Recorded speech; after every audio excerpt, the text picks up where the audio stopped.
தேவையான ஒரு தீர்ப்பினை இந்த நீதிமன்றம் வழங்கி இருக்கிறது. நான் அதற்காக நீதிமன்றத்திற்கு என்னுடைய வணக்கத்தினை தெரிவித்துக் கொள்கிறேன். இந்த வழக்கிலே புலனாய்வு செய்த அதிகாரிகள் திருமதி ராஜேஸ்வரி அவர்கள் இப்பொழுது ஐஜியாக இருக்கிறார்கள். சிறந்த முறையிலே புலன் விசாரணை செய்து இந்த வழக்கை தாக்கல் செய்திருக்கிறார்கள். மற்றபடி இந்த வழக்கை முழுமையாக மிகப்பெரிய 104 அரசு தரப்பு சாட்சிகள், நிறைய ஆவணங்கள் இருந்தாலும் அதையெல்லாம் நீதிமன்றத்திலே தகுந்த நேரத்திலே குறுகிய காலத்திலே, நீங்கள் நம்மளுக்கு பார்க்கறதுக்கு ஒரு 7 இயர்ஸ் ஆயிடுச்சு, 5 இயர்ஸ் ஆயிடுச்சுன்னு சொல்லலாம்.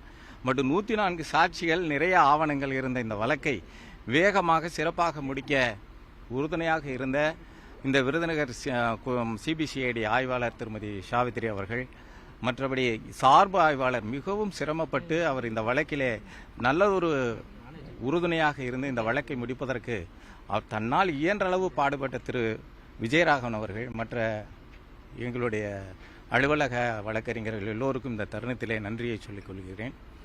கேளுங்க, ஏதாவது கேள்வி.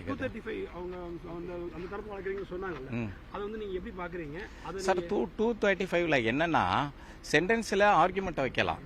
என்ன ஆர்குமெண்ட் வைக்கலாம்னா, சில காரணங்கள் காரணமாக இந்த தண்டனையில இருந்து குறைந்தபட்ச தண்டனையை கொடுங்க, எங்களுக்கு தண்டனையை குறைக்கலாம், இல்லை ஆல்டர் பண்ணலான்னு கேட்கலாம். பட் இதை பொறுத்த மட்டுக்கும் செக்ஷன் 370 கிளாஸ் 1 கிளாஸ் 3 பொறுத்த மட்டுக்கும் டிராஃபிக்கிங் ஆஃப் பர்சன் வந்து ஐபிசியில் அது மேண்டேட்ரியாக 10 இயர்ஸ் 7 இயர்ஸ் மேண்டேட்ரியாக கொடுத்தாகணும்.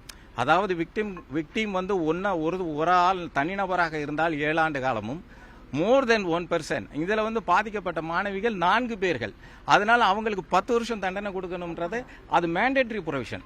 அதனால கோர்ட்டு எந்த அளவுக்கு முடிவு செய்ய போறாங்கன்னு, ஏன்னா நீதிமன்றம் எல்லாத்தையும் அவங்க சரி பார்த்து தான் கொடுத்துட்டு இருக்கிறாங்க, செஞ்சிட்டு இருக்கிறாங்க. இப்போ இந்த ஆப்பர்ச்சுனிட்டி இருக்கு, அதை நம்ம கொடுக்காம செய்ய முடியாதுன்னு நீதிமன்றம் நாளைக்கு தள்ளி வச்சிருக்கிறாங்க. அவங்க நாளைக்கு பேசுவாங்க, இந்த தண்டனையை பற்றி பேசுவாங்க. எதிர்வாதம் இல்லை, அவர் தான் வாதம் வைக்கிறார். என்னன்னா, தண்டனையை பற்றி நாங்கள் பேசணும், எங்களுக்கு ஒரு ஆப்பர்ச்சுனிட்டி கொடுங்க அப்படிங்கிறாரு. ஒருவேளை இது எனக்கு தெரியல, what they're going to submit before the கோர்ட்னு எனக்கு தெரியல. ஒருவேளை உடல்நலம் சரியில்லைன்னு சொல்லலாம், இல்லைன்னா இந்த வழக்கினுடைய தன்மையை கருதி A2A3 விடுதலை பண்ணிட்டீங்க, இவங்களுக்கும் கொஞ்சம் லீனியன்சி காட்டுங்கன்னு கேட்கலாம். தட் இஸ் அவங்களுடைய டிஸ்கிரிஷன். நாளைக்கு என்ன வாதம் வைக்க போறாங்கன்னு எங்களுக்கு தெரியல, எங்களுக்கு காப்பீஸ் எதுவும் கொடுக்கல. ஸோ இந்த சிச்சுவேஷனில் நாளைக்கு நீதிமன்றம் தள்ளி வச்சிருக்கேன். ஆனால் டெஃபினட்டாக தண்டனை உறுதி தான். தண்டனை இந்த பிரிவுகளின் கீழ் அந்த அம்மாவுக்கு தண்டனை உறுதி செய்யப்பட்டது. அதுல இருந்து போக முடியாது. லீனியன்சி ஏதாவது கேட்கலாம், அது அவங்களுடைய ரைட்ஸ், அவங்களுக்கு. அது வேற எதுவும் இது நடைமுறையில் இல்லை. என்னன்னு கேட்டீங்கன்னா, இல்ல பிரசாந்த் பூஷனுடைய வழக்கு ஒன்று வந்தது. அது அந்த வழக்குக்கு பிறகு இதை வந்து அதே மேற்கோள் காட்டி உச்சநீதிமன்றத்துடைய தீர்ப்பு இருக்கு அப்படின்னு சொல்லிட்டு சில வழக்குகளில் இப்போ எல்லாம் பார்த்தீங்கன்னா, விஜிலன்ஸ் அண்ட் ஆன்டி கரப்ஷன் நிறைய வழக்குகளில் பார்த்தீங்கன்னா தீர்ப்பை முதலே கன்விக்ஷன் கன்ஃபார்ம் பண்ணிடுறாங்க.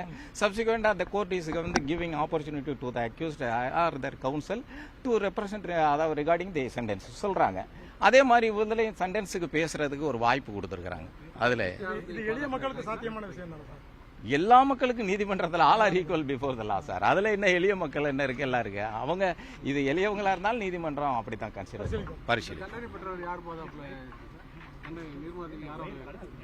யாரு இல்ல, இன்னைக்கு அவங்க சிறைச்சாலைக்கு தான் அனுப்பப்படுவாங்க.